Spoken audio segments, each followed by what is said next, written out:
passado nós trabalhamos aí Números 18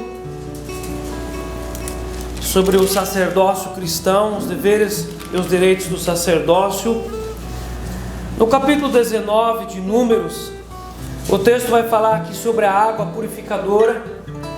E havia aqui no Antigo Testamento um mandamento de que o sacerdote, uma vez por ano, teria que imolar um novilho vermelho. Esse novilho significa Jesus, por causa da força. E esse animal teria que ser virgem de canga, nunca ter carregado sobre si algum peso ou puxado caroça. E esse animal era imolado, preparado, queimado fora do arraial. E aquela cinza da queima do animal era pega e era socada como em pilão, deixado fina, peneirada. E aquela cinza era guardada em potes de barro e era sempre colocado dentro da água para purificação de pecados. Então, esse texto aqui nós não vamos estudar ele, mas ele tem por detrás dele, nos bastidores do texto, ele tem ali o tema, ele tem ali o peso, a palavra. É o seguinte: aquele povo que estava ali, que cada dia tomava essa água, que levava cinza para purificação do pecado, eles não faziam nem ideia de quanto e de tudo que era feito para que você chegasse naquela cinza.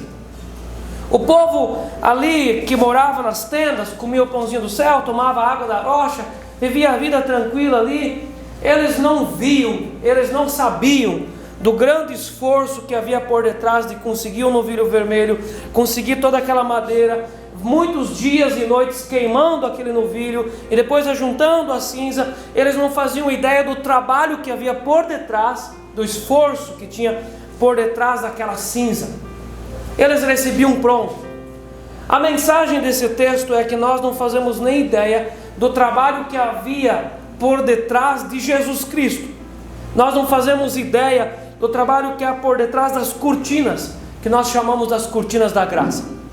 Então, por detrás dessas cortinas, nos bastidores, o Papai do Céu, o Espírito Santo, o próprio Filho que deixou a glória, trabalharam muito para produzir a obra da salvação e da purificação. O capítulo 20 é um texto que eu quero explorar hoje até o verso 13. Amém? A morte de Miriam, e depois o texto aqui principal é quando Moisés fere a rocha em Meribá. Nós conhecemos essa história e exatamente por isso que nós precisamos levar em consideração a mensagem dessa história. Chegando os filhos de Israel, toda a congregação, ao deserto de Zim, no mês primeiro, o povo ficou em Cades Barneia. Ali morreu Miriam e ali foi sepultada. Então terminou um período da vida, terminou a vida de uma pessoa. Esse texto aqui tem várias mensagens, mas eu olhando esse texto, a mensagem maior por detrás é o texto, a mensagem do tempo, as estações. Então aqui várias estações, vários tempos terminam e começa um outro tempo. E nós precisamos aprender a discernir o tempo das coisas na nossa vida, o tempo das coisas no nosso casamento, o tempo das coisas no nosso trabalho. Nós não podemos olhar para tudo como se fosse sempre a mesma coisa. Há tempos. Então nós precisamos estar atentos às estações. Terminou a vida de uma pessoa, terminou uma história. Alguém foi para a eternidade. O texto continua, verso 2. Não havia água para o povo. Então se ajuntaram contra Moisés e contra Arão. Você percebeu que terminou um tempo que havia água. Então aquela rocha parou de dar água. Então a minha pergunta é: por que a rocha parou de dar água? Eu fiz essa pergunta para o texto. Qual que é o motivo que Deus teve de fechar a torneira da rocha? Para que Deus parou de dar água para o povo? Porque terminou uma estação e estava começando uma próxima estação. Verso 3: e o povo contendeu com Moisés, disseram: antes tivéssemos perecido quando expiraram nossos irmãos perante o Senhor. Olha só, o povo ainda estava vivendo na estação do Egito. O coração, a alma, o espírito não tinha nem saído do Egito. A estação que estava dentro deles ainda estava no Egito. É mais ou menos como pais que têm filhos. Aí os filhos são filhos adultos de 20 anos, 22 anos, 90 quilos. E a mamãe trata ele com uma madeirinha. Meu filhinho querido. Ou seja, não saiu da estação ainda. Não entendeu que já passou a infância, adolescência, pré-juventude e já está adulto. Então há várias estações que já passaram, mas o povo ainda está estacionado no Egito. Verso 4: Porque trouxestes a congregação do Senhor a este deserto, para morrermos aí, nós e os nossos animais? E por que nos fizestes subir do Egito para nos trazer a este mau lugar, que não é de cereais, nem de figos, nem de vides, nem de romãs, nem de água para beber? Então Moisés e Arão se foram de diante do povo para a porta da tenda da congregação e se lançaram sobre o seu rosto, e a glória do Senhor lhes apareceu. Disse o Senhor a Moisés: Toma o bordão, ajunta o povo, tu e Arão teu irmão, e diante dele falai a rocha, e dará a sua água. Assim lhe tirareis água da rocha, e dareis a beber à congregação e aos seus animais. Então Moisés tomou o bordão de diante do Senhor, como lhe tinha ordenado. Moisés e Arão reuniram o povo diante da rocha, e Moisés lhe disse: Ouvi agora, rebeldes, porventura faremos sair água desta rocha para vós outros? Moisés levantou a mão e feriu a rocha 2 vezes, pá, pá, com o seu bordão, e saíram muitas águas, e bebeu a congregação e os seus animais. Mas o Senhor disse a Moisés e Arão: Visto que não crestes em mim, para me santificardes diante dos filhos de Israel, por isso não fareis entrar este povo na terra que lhe dei. São estas as águas de Meribá, porque os filhos de Israel contenderam com o Senhor, e o Senhor se santificou neles. Amém? Alguns pontos desse texto devem se transformar em referencial para a igreja dos nossos dias, e esses textos eles precisam entrar no nosso coração. Esses pontos: a morte de Miriam, fala sobre a morte de Miriam. Há uma crise hídrica aqui, uma crise de água. Sem água as pessoas não vivem. Então quando chega a um extremo de faltar água, então esse extremo da seca, o extremo da sede profunda, isso atinge não só o corpo, mas isso entra no espírito, isso entra na alma, a dor da sede que eles estavam sentindo. E essa crise hídrica traz à tona o que eles ainda tinham no coração. Então a crise de água trouxe também uma crise de murmuração. Eles murmuraram muito. Moisés feriu a rocha, e Moisés é reprovado por essa atitude. Eclesiastes 3, capítulo 1 a 8, é um texto que nós conhecemos. Eclesiastes 3, verso 1 a 8. Tudo tem o seu tempo determinado, e há tempo para todo o propósito debaixo do céu. Há tempo de nascer e há tempo de morrer, tempo de plantar e tempo de arrancar o que se plantou, tempo de matar e tempo de curar, tempo de derrubar e tempo de edificar, de construir, tempo de chorar e tempo de rir, tempo de prantear e tempo de saltar de alegria, tempo de espalhar pedras e tempo de ajuntar pedras, tempo de abraçar e tempo de afastar-se de abraçar, tempo de buscar e tempo de perder, tempo de guardar e tempo de jogar fora, tempo de rasgar e tempo de costurar, tempo de estar calado e tempo de falar, tempo de amar e tempo de se aborrecer, tempo de guerra e tempo de paz.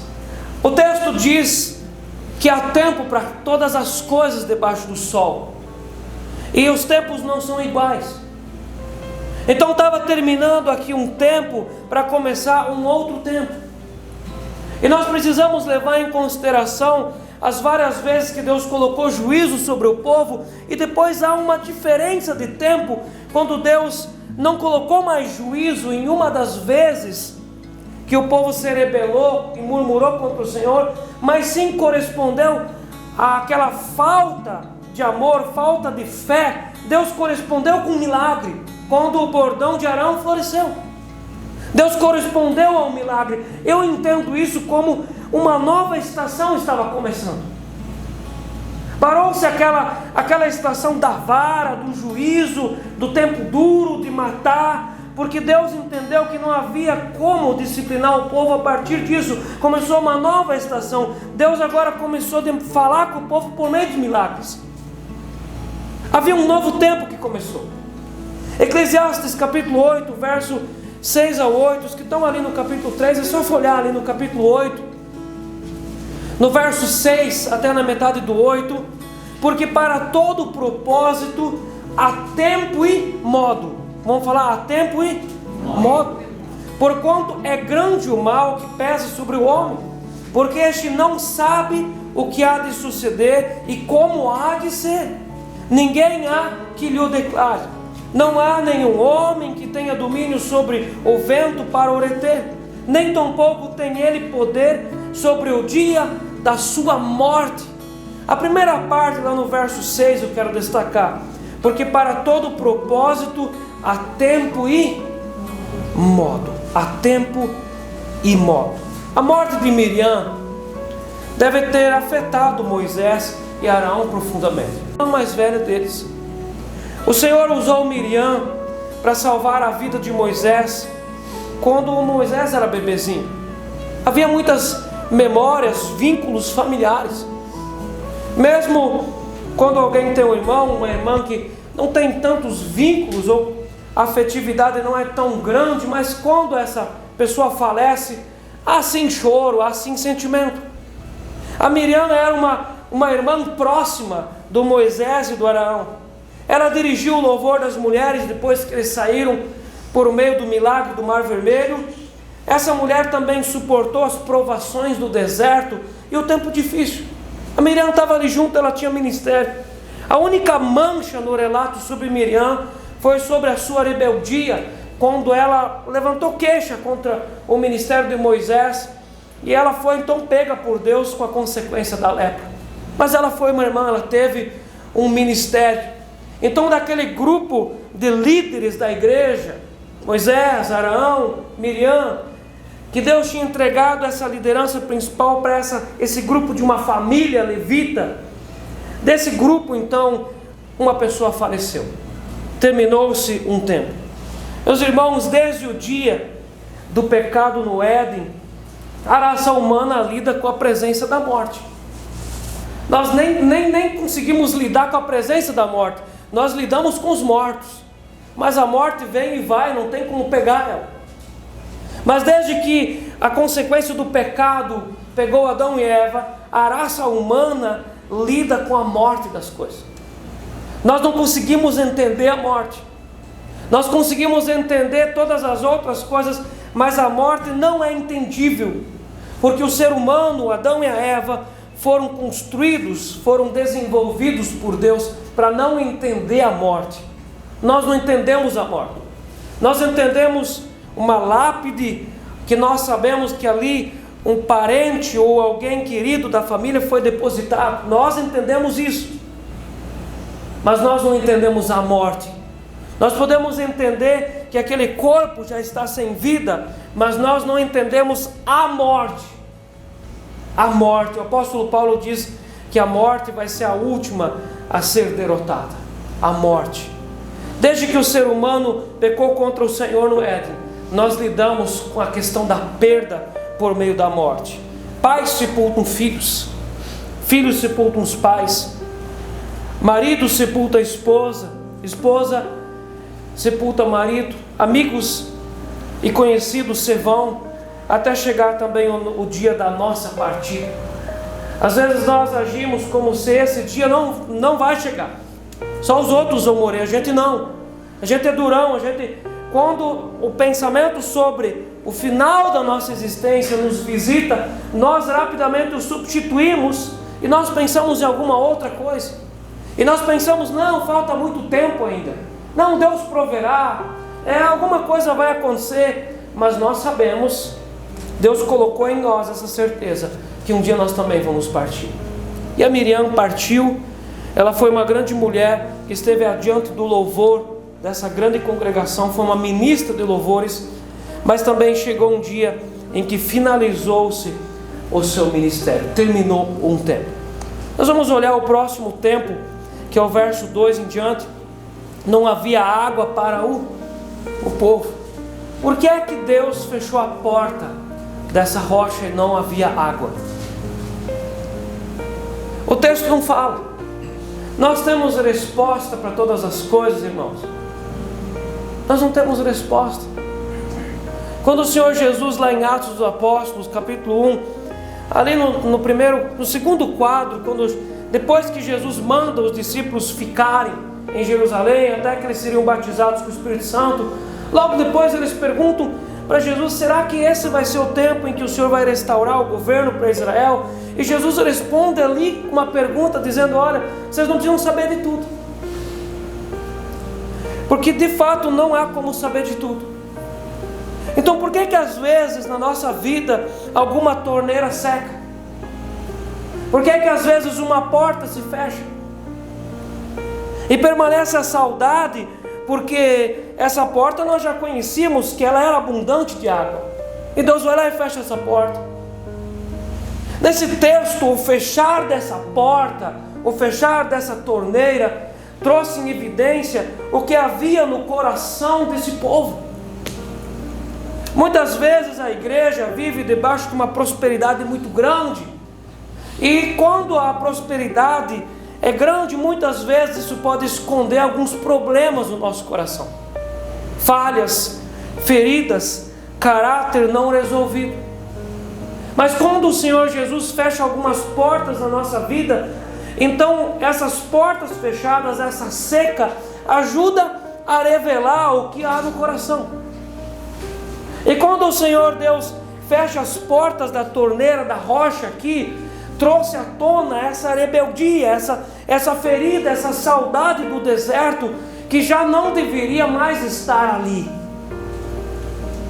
Às vezes o crente está muitos anos na prosperidade, e o Senhor então coloca um período de escassez na vida dele, e ele começa a dizer: olha, como era bom no tempo que eu não era crente, aí a minha vida era próspera, depois que eu fui para a igreja, aí agora eu comecei a sofrer. Eu já ouvi pessoas dizerem assim, e eu acredito que você também já teve experiências assim.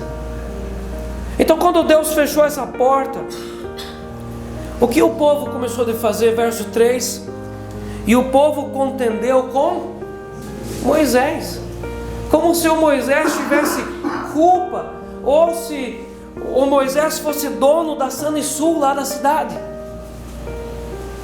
como se o Moisés fosse dono do poço artesiano lá do deserto do Sinai, como se o Moisés fosse responsável pelo bombeamento da água. Então foram contender com Moisés, e aí esse povo não era fácil, esse povo era duro de coração. Eles foram buscar o seu líder. Quando eles estavam bem, estavam na prosperidade, eles nem lembravam do líder. O líder era mais alguém, tudo bem, mas quando eles estavam na escassez, eles lembraram do líder e disseram: antes tivéssemos perecido quando expiraram nossos irmãos perante o Senhor. O que eles disseram aqui? Olha, seria melhor se a gente já tivesse morrido do que a gente estar aqui no deserto passando sede. Eles já tinham enfrentado essa situação da sede lá em Êxodo 17. E lá em Êxodo 17, do verso 4 ao verso 7, no verso 6, Deus manda o Moisés ferir a rocha. Deus manda ferir a rocha, bater nela. E ferir a rocha fez com que saísse água. Em todos os textos sagrados, o bordão significa palavra, o bordão significa verdade, o bordão aqui significa a palavra de Deus, que é pura, que é santa, e a rocha significa Jesus. E Jesus não pode ser ofendido duas vezes. Quando eles estavam aqui contendendo com Moisés, eles estavam esquecendo de que o Senhor poderia fazer brotar água da rocha. Então a importância de quando nós estamos na escassez, da gente não se esquecer dos dias dos milagres na nossa vida. É injusto.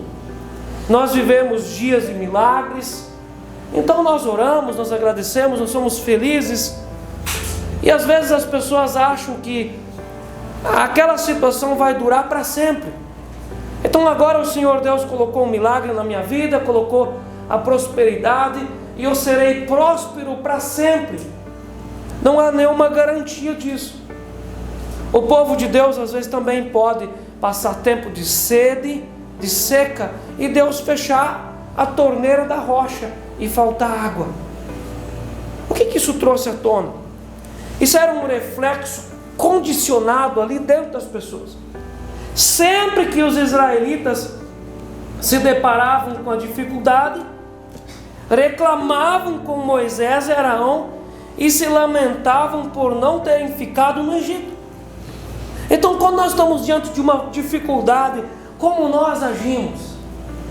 Como nós nos comportamos? Mas às vezes as ações, elas são comprimidas e repreendidas interiormente.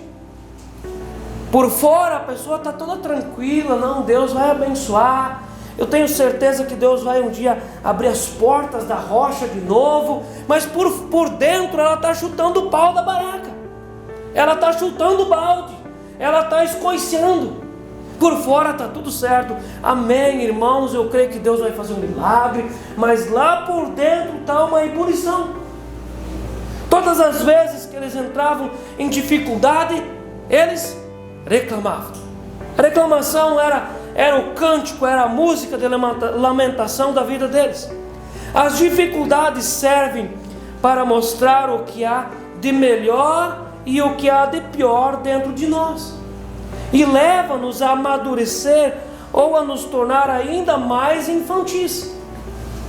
Então as dificuldades, elas são uma prova, e Deus mostra para nós mesmos em qual grau, em qual classe da escola espiritual nós estamos. As dificuldades revelam para nós a nossa maturidade ou a nossa imaturidade e os pontos que nós precisamos amadurecer. Esse povo estava muito imaturo, a tal ponto que eles têm uma ideia escapista na cabeça deles. Eles querem escapar. É mais ou menos como o crente hoje, que está passando por um perrengue muito grande, e ele já quer ver Jesus. Ele diz, olha, está na hora de Jesus voltar, porque o mundo está muito difícil. É uma ideia escapista. E a Bíblia nos ensina que nós precisamos cumprir um ministério, e o Senhor Jesus nos levará para a eternidade no dia correto. Nós não precisamos fugir. Enquanto nós queremos fugir e escapar, nós estamos perdendo o tempo. E às vezes até de repente vocês já ouviram líderes ou pastores dizer, olha, seria melhor se Jesus já voltasse, porque está muito difícil. Não, há um ministério para cumprir. A igreja vai caminhar sobre a terra. Então esse povo aqui, quando eles ficaram sem água, eles disseram, olha, seria melhor se a gente já tivesse falecido. Em Tiago capítulo 1, verso 2 ao 4, o apóstolo Tiago diz assim, Tiago 1, 2 ao 4, meus irmãos, tende por motivo de toda alegria o passardes por várias provações, sabendo que a provação da vossa fé, uma vez confirmada, produz perseverança. Ora, a perseverança deve ter ação completa, para que sejais perfeitos e íntegros, em nada deficientes. O próximo texto, o próximo quadro do capítulo 1, do verso 5 até o verso 8, vai falar, olha, quem quer ser sábio, peça para Deus, peça com sabedoria. E então a sabedoria ali fecha essa lacuna daquilo que faltava, para que a pessoa saiba viver diferente. Então havia uma falta de sabedoria muito grande entre esse povo. As palavras e atitudes de Israel revelaram claramente que o coração deles ainda estava no Egito.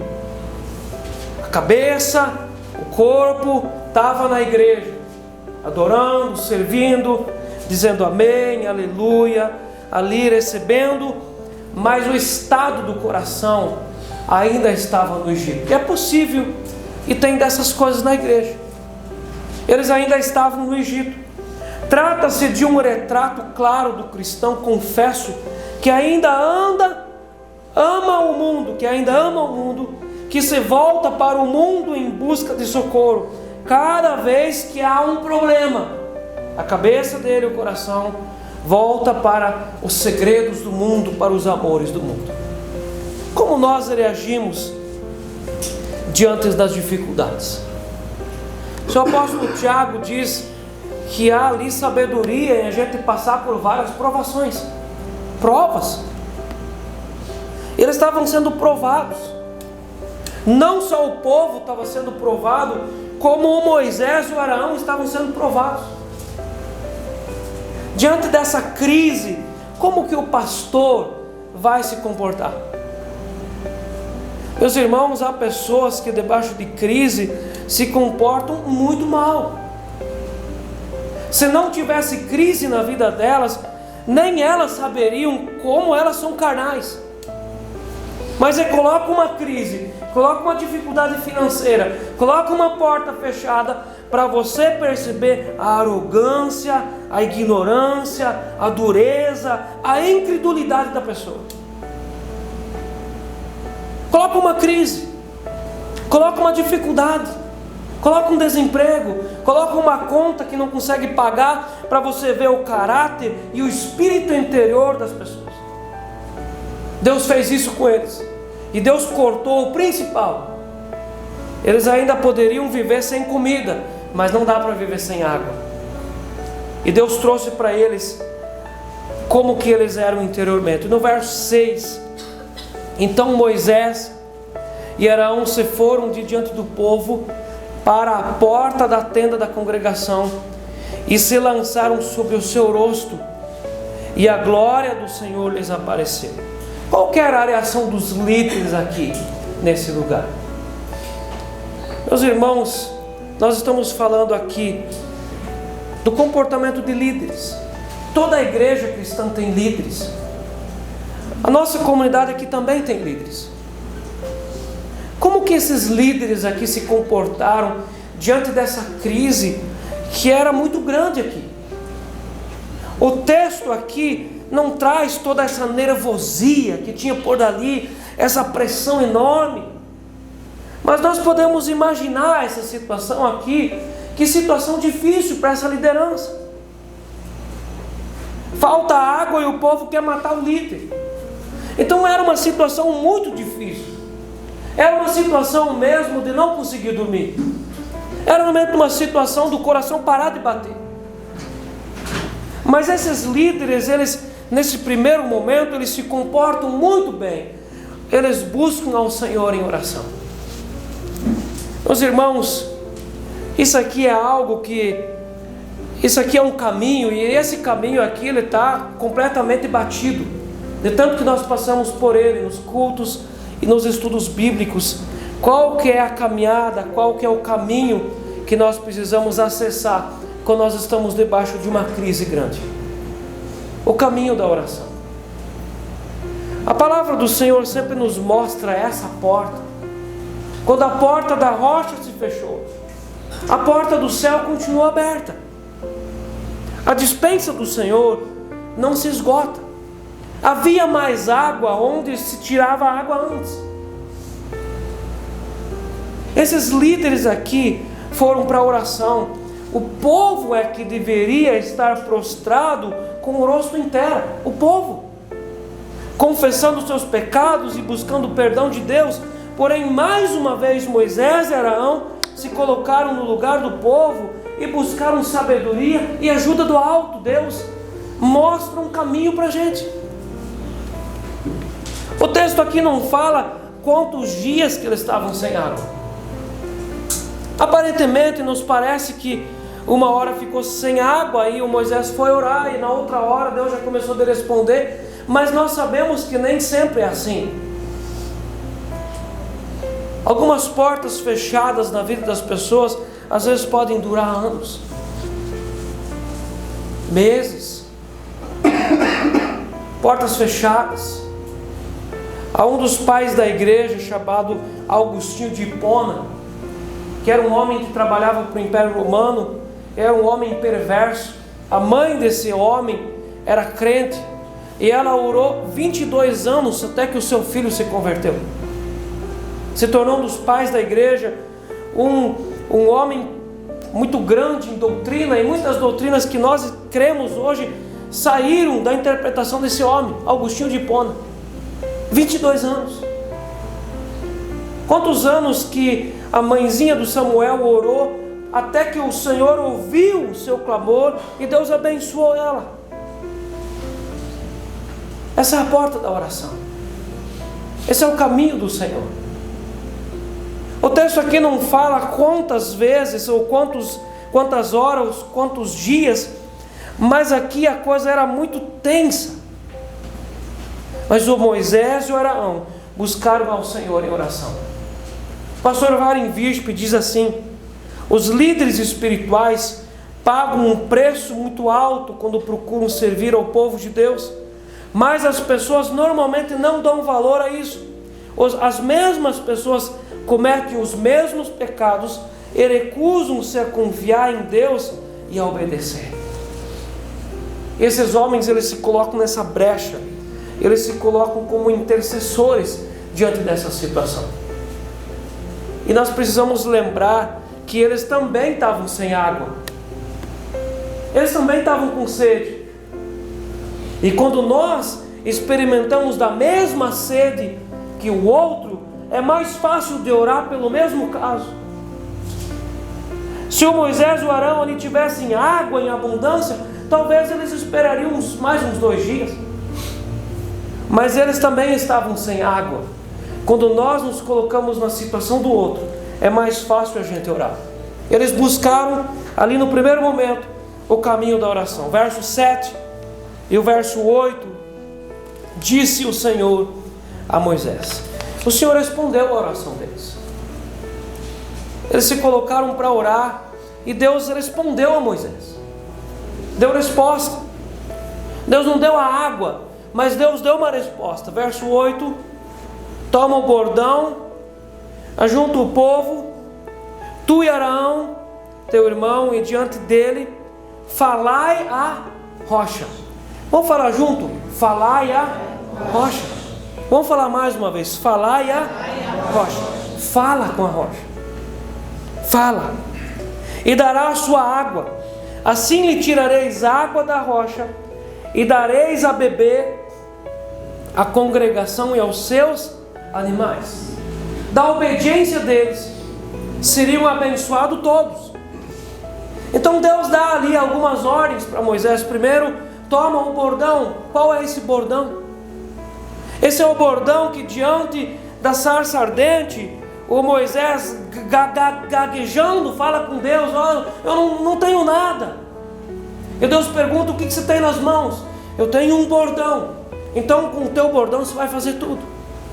Com esse bordão ele lutou a luta espiritual diante do faraó, venceu as serpentes dos magos. Com esse bordão ele levantou e abriu o mar vermelho. Esse bordão estava com ele todo o ministério dele. Esse era o bordão que ele deveria pegar. Toma o bordão. Segunda ordem que Deus mandou é ajunta o povo. Não é fácil juntar o povo. Nós não podemos passar por esse ponto e achar assim que essa seria uma situação doce, era só tocar a trombeta e o povo chegaria. Nós sabemos que não era assim, era muita gente no deserto. Então só essa parte de ajuntar o povo já daria ali mais 5 quilos de sede.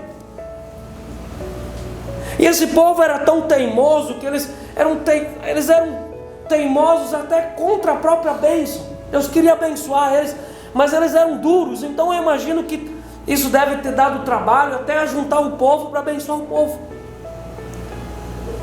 Terceira ordem: falai com a rocha. Fala com a rocha. Fala com ela. Mas às vezes as pessoas são tão acostumadas com o antigo, como que era feito antigamente, que não dá para transformar a cabeça, como fazer de novo. O apóstolo Paulo fala que nós precisamos transformar os nossos pensamentos. Romanos 12, verso 1 e 2. e transformai a vossa mente. Ser transformado. O Moisés tinha tido essa experiência de a água sair da rocha debatendo na rocha. Êxodo 17. Mas agora Deus dá uma nova informação. Agora você vai falar com a rocha.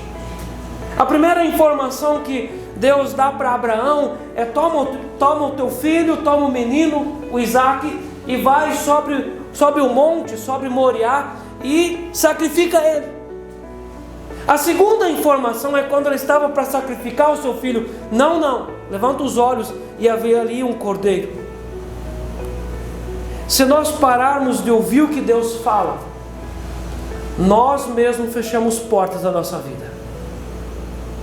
Então muitas vezes aquilo que Deus falou lá no passado não é a mesma coisa que Deus vai falar comigo hoje. Eu ouvia Deus no passado e eu preciso continuar ouvindo Deus todos os dias. Deus pode mudar a nossa rota. Então nós não podemos ter assim essa cabeça queixo duro. Queixo duro era chamado os veículos antigos.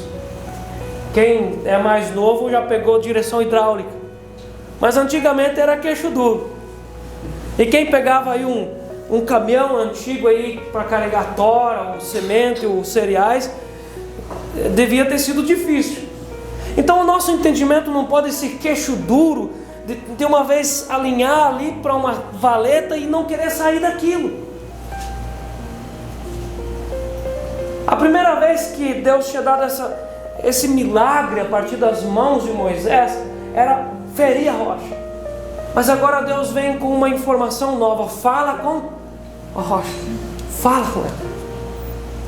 Meus irmãos, às vezes Deus faz algumas coisas diferentes na nossa vida. Meus irmãos, isso aqui deve ter sido estranho para Moisés. Vai e fala com a pedra. Às vezes Deus manda a gente fazer umas coisas diferentes, a gente acha que só com a gente, mas aquilo não era uma situação. Era mais fácil pegar aquilo que sempre se fazia, bater na pedra, se fazer assim, um negócio de homem assim, e bater na pedra. Mas Deus manda falar com a pedra. Deus mudou as informações. A água seria a mesma, o milagre seria o mesmo, mas você fala com a pedra. E Deus dá uma ordem: tirareis a água para o povo e os animais. Todos seriam abençoados a partir da obediência de Moisés. Verso 9: então Moisés tomou o bordão diante do Senhor, como lhe tinha ordenado. 10: Moisés e Arão reuniram o povo diante da rocha, e Moisés lhe disse. Vocês conseguem perceber o problema aqui da meia obediência? O Moisés não obedeceu ao Senhor inteiramente. No livro Cura e Edificação do Líder, do pastor Cote, o Cote diz assim que é possível obedecer sem se submeter. Esse era um momento de meia obediência, mas não havia uma verdadeira submissão. Então o Moisés estava fazendo o que Deus mandou, mas não tudo. Uma parte sim. Ele tomou o bordão, ajuntou o povo, reuniu o povo. Verso 10: Moisés e Arão reuniram o povo diante da rocha, e Moisés lhe disse: ouvi agora. Deus mandou Moisés dar uma dura no povo? Não, ele deu uma dura no povo. Ouvi agora, rebeldes. O que eu acho, o que eu entendo, diante da palavra, diante da Bíblia, a gente não pode dizer eu acho, mas eu faço aqui passo aqui uma informação para vocês, que eu não li nenhum comentário, eu não encontrei nenhum pastor falando isso, mas eu creio que Deus ia fazer um milagre aqui, para curar essa rebeldia do povo. O que eu creio que Deus ia fazer aqui? Trazer todo mundo para junto dessa pedra, e todos assistiriam ao milagre do Moisés falando com a rocha: sai água, e sairia água, e todo mundo ia se maravilhar e Deus curaria aquela rebeldia do povo por meio de um milagre. Mas o Moisés ainda estava com o coração na estação passada. O Moisés ainda estava na estação do juízo. O Moisés ainda estava na estação da punição. Eu acredito que Deus vai agora levantar uma punição aqui, e Deus vai me honrar. E ele começou a dar uma dura no povo: ouvi agora, rebeldes. Então Moisés faz uma pergunta: porventura faremos sair água dessa rocha para vós outros? Eu entendo que dentro do coração do Moisés tinha uma vontade muito grande de que não houvesse milagre, de que todo mundo teria que passar sede. Isso é um problema muito sério quando nós deixamos a rebeldia das pessoas entrar também no nosso coração. Quando a reclamação, a raiva, o ódio, a dureza dos outros azeda a nossa alma, e nós ficamos assim com uma vontade muito grande, assim: tomara que Deus coloque juízo. Tomara que Deus coloque juízo. Então não importa se Deus também coloca juízo em mim, o importante é todo mundo sofrer. Tipo assim, não importa se eu tenho que morrer de sede, o importante é vocês ver, seus rebeldes. Olha a pergunta que o Moisés faz: porventura faremos sair água dessa rocha para vós outros? Então Moisés levanta, verso 11, a mão e feriu a rocha 2 vezes com o seu bordão. Jesus não pode ser ferido 2 vezes. Jesus foi colocado na cruz, e se nós perguntamos por quê, você vai responder: por causa dos nossos pecados, sim. Mas ele foi colocado lá por causa da justiça de Deus, e a justiça de Deus é a palavra. Jesus foi ferido, mas ele foi ferido só uma vez. Jesus não pode ser ferido 2 vezes. O que Moisés fez aqui é aquilo que o povo fez com ele. O povo estava com sede, a torneira fechou, o povo deu a culpa em Moisés. Deus deu uma ordem para Moisés, o Moisés foi lá e deu a culpa em Deus. A rocha significa Jesus. É como se Deus tivesse culpa disso. E quando nós ficamos ofendidos e irados, muitas vezes nós vamos machucar Deus. Porque alguém azedo, irado, iracundo, ele é aquele que é capaz de cortar o próprio galho onde ele está sentado, e não percebe o que ele está fazendo. E a terrível decisão de agir a partir da raiva. Você lembra que o Moisés, ele teve um sério problema lá no Egito, quando ele matou o egípcio? A violência. Ele resolveu o problema com a violência. Ele entendeu que ele seria o libertador, mas ele não conseguiu discernir o tempo e o modo. Aí o Moisés voltou a ter esse mesmo problema quando ele desce do Sinai, 40 dias ali, tempo duro, tempo difícil, tempo de jejum. E ele olha, e o povo estava numa outra estação ali, fazendo um carnaval. E ele também pecou contra a palavra, ele quebrou os mandamentos. Agora tinha se passado algum tempo, e ele faz a mesma coisa. Ele de novo peca contra a palavra. Meus irmãos, quem somos nós para julgar o nosso irmão Moisés, se nós fazemos a mesma coisa muitas vezes? Nós ficamos irados com algumas coisas, e nós batemos aonde? Em Deus. Deus é culpado disso, Deus é culpado daquilo, Deus e Deus. A ira não é a base das nossas decisões sábias. Quando nós tomamos uma decisão a partir da ira, você pode escrever, vai dar problema. A ira não é a base, não é um fundamento, não é um concreto para decisões sábias. O ódio jamais foi a base para decisões que agradam a Deus. Quando nós agimos a partir do ódio, você pode escrever, vai aumentar o problema. E quando nós estamos com as emoções à flor da pele, nós não devemos tomar decisões. Quando nós estamos muito felizes assim, e vem alguém na sua casa, está esplendidamente feliz, e você é capaz de dar as suas orquídeas embora. E depois, quando abaixa aquela emoção, você diz: meu, o que eu fiz com a minha orquídea? Você está muito emocionado. Quando a gente está com as emoções ali aceleradas, a flor da pele assim, nós acabamos até chorando por coisas que depois nós olhamos e dizemos: meu, que ridículo.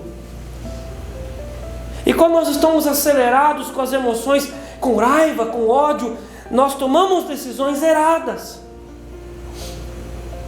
Por isso que o salmista diz que o travesseiro é um bom conselheiro, porque ele traz essa mensagem de refletir sobre as coisas. Não que o travesseiro fale, nós não falamos com o travesseiro, mas ele traz a ideia de refletir sobre as coisas, acalmar a cabeça e pensar até no outro dia. Às vezes nós pensamos diferente. A violência não pode consertar as situações.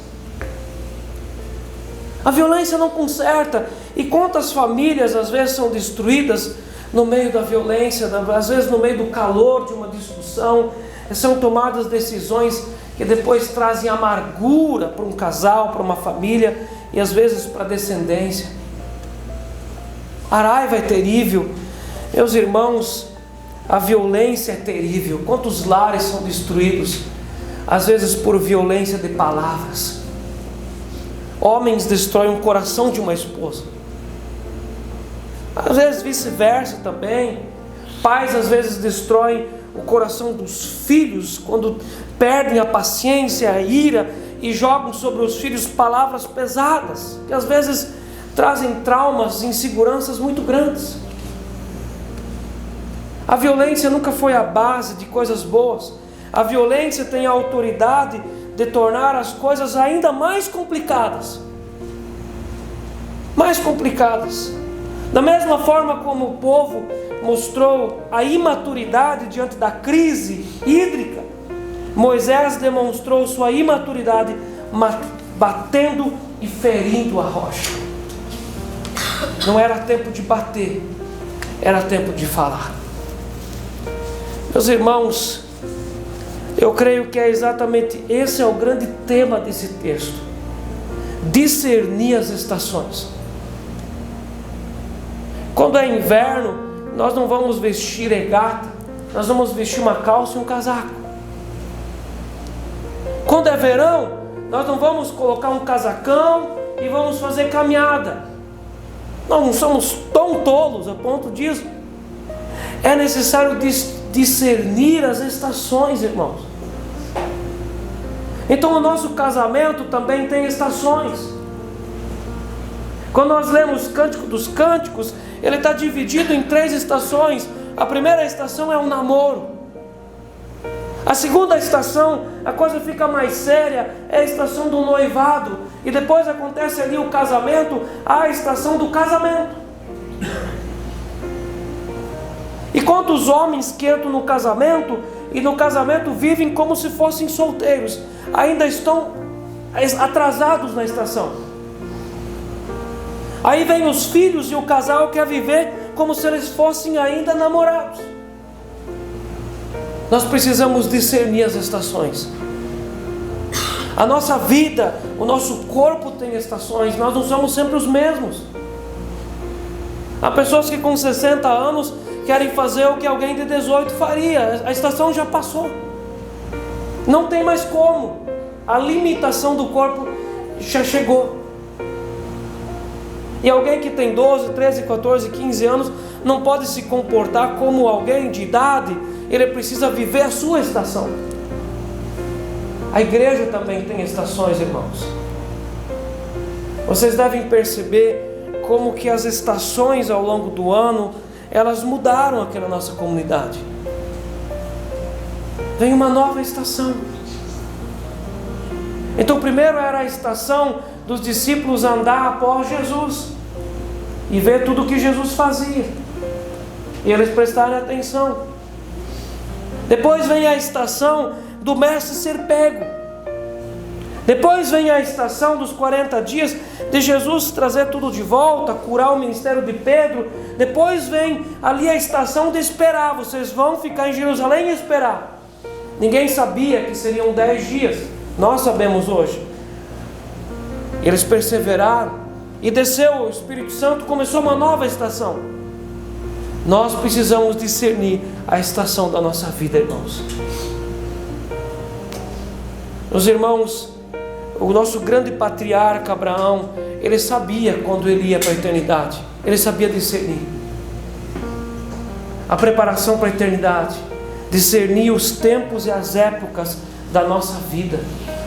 Agora é tempo disso. Agora esse tempo passou, agora começou um novo tempo. Discernir as estações aqui da nossa igreja. Há tempo que é tempo de bater na pedra, mas também há tempo de começar a falar com a pedra. Eu declaro aqui que eu entendo que começou um tempo de falar com a pedra, de falar com a rocha, de um novo tipo de relacionamento. Há um tempo na nossa vida que o Senhor nos educa sim por meio de juízo. Nós aprendemos vastamente sobre juízo. Essa palavra nunca vai cair por terra. Mas tem que começar um tempo em que a estação muda e nós começamos a aprender a falar com a rocha, nos relacionar com a rocha. A palavra pragmatismo, ela significa fazer aquilo que dá certo e não fazer aquilo que é certo. Meus irmãos, nós vemos aqui um grande perigo de deixarmos nos influenciar pelas decisões e pelas pressões exteriores. O Moisés se deixou influenciar por essas pressões ali do povo. Essas pressões entraram dentro dele. Até naquele momento em que ele colocou ali a cabeça no chão e orou diante do Senhor, ele estava muito consciente aonde que ele deveria entrar. Amém? Mas logo depois ele deixou essa ira entrar dentro do coração. Cuidado com as pressões. No lugar onde é que nós trabalhamos, há pressões. Daqui a alguns dias começa o tempo da política, aí começam as pressões. E essas pressões de ira, de revolta, de discussão, de competição, não podem entrar no nosso coração. Nós vamos levar isso para dentro da nossa casa, levar isso para a cama, nós vamos levar isso para a família. E isso é como colocar uma colossíntida dentro de uma panela, e alguém tem que gritar a morte na panela. E o Moisés se deixou influenciar por essas pressões de ira. O enorme problema de na desobediência as coisas darem certo. Meus irmãos, na desobediência as coisas podem dar certo? Pode dar certo. Moisés bateu na pedra. Automaticamente, ou pela lógica, eu diria, não saiu água. Não fez certo. Ele foi meio obediente, então não pode dar certo. Mas de uma forma incrível, o texto vai dizer aqui, verso 11: Moisés levantou a mão e feriu a rocha 2 vezes com o seu bordão, e saíram muitas. Não saiu água, saiu muita água. Olha o problema de mesmo a pessoa fazendo as coisas erradas, dá certo. Alguém lá não casa, o casal se ajunta, namora, não noiva, não casa, vai morar junto e tem filhos. Pastor, nós estamos muito abençoados. A rocha produziu água? Produziu, deu certo. Mas é certo? Não. Alguém abre uma igreja de qualquer jeito, lá, várias coisas fora do lugar, e tem gente. E prega o evangelho, canta umas músicas, e tem gente. Dá certo, mas é certo. E o incrível que pareça, às vezes isso confunde o nosso coração. Nós olhamos para isso e dizemos, não deveria ter saído água, mas saiu. O grande problema, quando na desobediência as coisas ainda dão certo. O ódio no coração, o ódio do povo, a violência contra a rocha, brotou água. E é um negócio que foi feito errado e que deu certo. Todas as vezes que alguém faz uma coisa de forma errada, mas dá certo, precisa se lembrar desse fato, dessa rocha. E a área da salvação não é uma área de gambiarra. Nós podemos fazer gambiarra em casa, no chuveiro, na lâmpada, até na água, mas não na área espiritual. Nós podemos até fazer uma gambiarra na roda do carro. Pode ser que caia. Nós chegamos lá, pastor, olha, foi por um milagre.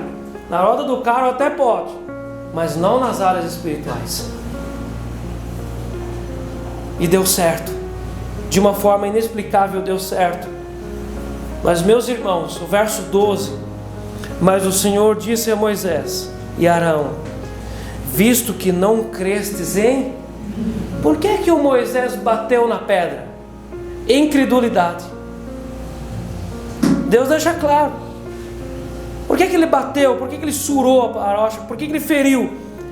Incredulidade. Visto que não crestes em mim para me santificares diante dos filhos. E a partir disso eu creio mais uma vez que Deus iria operar um milagre ali.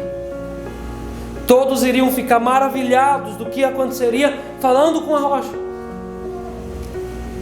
Mas o Moisés estragou tudo. Nós lamentamos isso. E nós precisamos entender que às vezes um grande líder pode colocar tudo a perder por causa da violência do coração. E nós precisamos pedir muita misericórdia para Deus, para a gente não repetir a mesma façanha.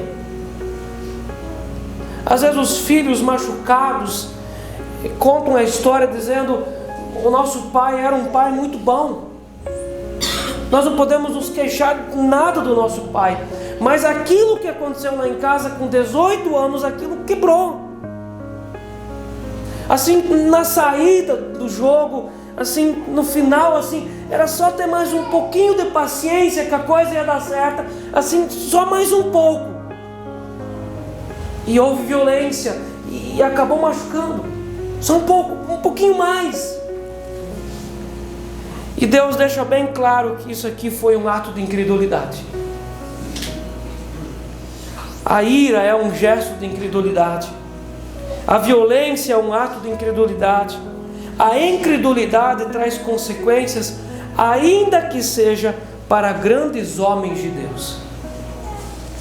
A consequência sobre o Arão e sobre o Moisés foi dita aqui nessa situação: visto que não cresces em mim para me santificares diante dos filhos de Israel, por isso não fareis entrar este povo na terra que lhe dei. Aqui no verso 22 em diante, é aqui o quadro que fala sobre a morte do Arão. E Deus manda que os filhos do Arão e o Arão subissem um monte, e lá no monte se despisse a túnica, vestisse o Eleazar e passasse a autoridade de um homem para o outro, e Deus levou o Arão para a eternidade. O Arão está com Jesus hoje no céu, sim. O Moisés também, porque eles apareceram lá na transfiguração, lá o Moisés, o Elias. Então o Moisés está com o papai do céu. Eles não perderam a salvação. Nós não podemos pegar isso aqui para pegar a doutrina e dizer: por um pecado você pode ficar fora do céu. Não é essa a ideia.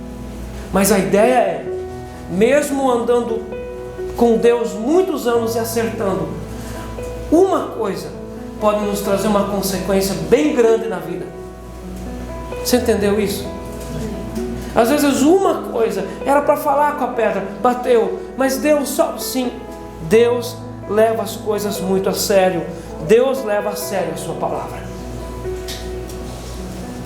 Adão e Eva morreram. Deus matou eles na hora que eles pecaram? Não.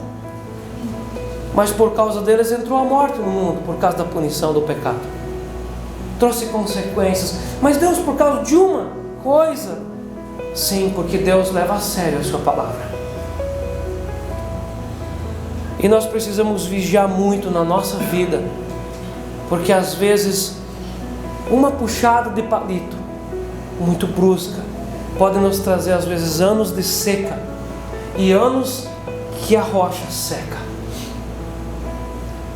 Nós sabemos também que a consequência desse ato sobre a vida do Moisés foi que ele também, Deus levou ele em cima do monte, fez com que ele olhasse toda a terra prometida, toda Canaã. E Deus falou para ele: mas por causa da situação lá da rocha que você bateu, você vai só olhar e você não vai poder entrar. Meus irmãos, Deus leva muito a sério a sua palavra. Por isso que nós vamos insistentemente falar aqui do púlpito e ministrar a partir do altar, que não é do nosso jeito. Do nosso jeito até pode produzir água, e a igreja está dando certo, o emprego está dando dinheiro. Mas às vezes aquilo não é do jeito do Senhor. E aquilo vai dar consequências espirituais à nossa história. Verso 13: são estas as águas de Meribá, porque os filhos de Israel contenderam com o Senhor, e o Senhor se santificou neles. Eu quero que você olhe comigo uma última coisa ainda. Eu deixo vocês em paz. Meus irmãos, tinha aqui o Moisés e o Arão, certo? Amém? Tinha aqui o povo e tinha Deus. Essa situação aqui, como ela termina? Meribá é um lugar, é um ambiente. Meribá poderia ter se tornado aqui para Israel o lugar de um grande milagre. Nós temos Arão, Moisés, temos o povo e temos Deus. Meus irmãos, as situações da nossa vida, nós vamos escolher como elas vão terminar. As situações da nossa vida que nós escolhemos mal, Deus não vai ser prejudicado. Deus não foi prejudicado. Olha como é que o texto termina. São essas as águas de Meribá. É um ambiente, é um lugar que lembra alguma coisa. Porque os filhos de Israel contenderam com o... Aqui poderia estar escrito hoje para mim e para você. São essas as águas de Meribá, porque os filhos de Israel obedeceram ao Senhor. E o Senhor fez ali um milagre na rocha. E Moisés falou e a rocha produziu água. Mas teve que estar escrito diferente, porque o resultado das escolhas foi diferente. Mas ainda assim, Deus não reprova. Porque o texto no final diz assim: o Senhor se santificou neles. Deus sempre sai ganhando, porque Ele é Deus. Ele quer que eu e você, a gente saia ganhando junto com Ele. Isso aqui nós não podemos deixar as pressões entrar na nossa vida. E nós precisamos continuamente continuar ouvindo o que o Senhor vai nos trazer na próxima estação. As experiências do passado nem sempre servem para a experiência de hoje. As glórias de uma vez nem sempre são as glórias que a gente vai usar hoje. Então, às vezes, a experiência de alguém lá no passado não serve para mim hoje. E eu vou terminar com um exemplo. E esse exemplo é um exemplo bem simples. Uma mosca caiu num copo de leite. E essa mosca começou a bater. É meio forte essa história. E o leite virou manteiga. Virou um lugar de sustento. Ela levantou a cabeça e saiu voando feliz da vida. Que experiência maravilhosa. Outro dia essa mesma mosca caiu também no copo de água. E ela começou a se bater, porque ela dizia: outra vez virou manteiga, dessa vez também vai dar manteiga. Ela morreu afogada, porque nem todas as circunstâncias são iguais. Nós precisamos ouvir o Senhor sempre. Aquilo que o Senhor falou no passado para Moisés não foi a mesma coisa que o Senhor falou aqui. Lá ele era para ferir, aqui ele era para falar. Amém. Em nome de Jesus, Pai, O Senhor é bendito. E eu creio que por meio de uma palavra tão simples e tão óbvia, o Senhor mexeu com a nossa existência nessa noite. Seu Deus, eu quero pedir perdão para o Senhor pelas aplicações que deveriam ou poderiam ter sido mais profundas. Mas eu creio, Pai, no Teu Espírito Santo, porque o Teu Espírito Santo pode embrenhar na nossa vida e na história de cada um aqui e falar com cada um separadamente as coisas que precisam ser diferentes na vida. Seu Deus, dá-nos o entendimento de quando a estação muda, de quando já não é mais daquele jeito, e quando aquela antiga receita já não está mais dando certo, é porque a estação já mudou. Seu Deus, nos ensina, nos dá sabedoria para a gente discernir os tempos, as épocas, o tempo e o modo. Nós não queremos errar contra o Senhor, Pai. Nós sabemos que todas as coisas são muito sérias e que nós não podemos cometer o erro de deslizar, às vezes por causa da ira dos outros. Amém? Nós não queremos deslizar, nós não queremos pecar contra o Senhor por causa das iras dos outros, por causa das mágoas dos outros. Nós queremos andar na Tua presença, firmes, inabaláveis, olhando para o Senhor. Em nome de Jesus, tem misericórdia de nós, porque nós também já cometemos erros como Moisés. Seu Deus, tem misericórdia de nós daquelas vezes que nós deveríamos ter falado e não batido. Ajuda o nosso coração a ser sábio e a discernir a Tua voz. Amém. Em nome de Jesus, amém. Amém. Amém.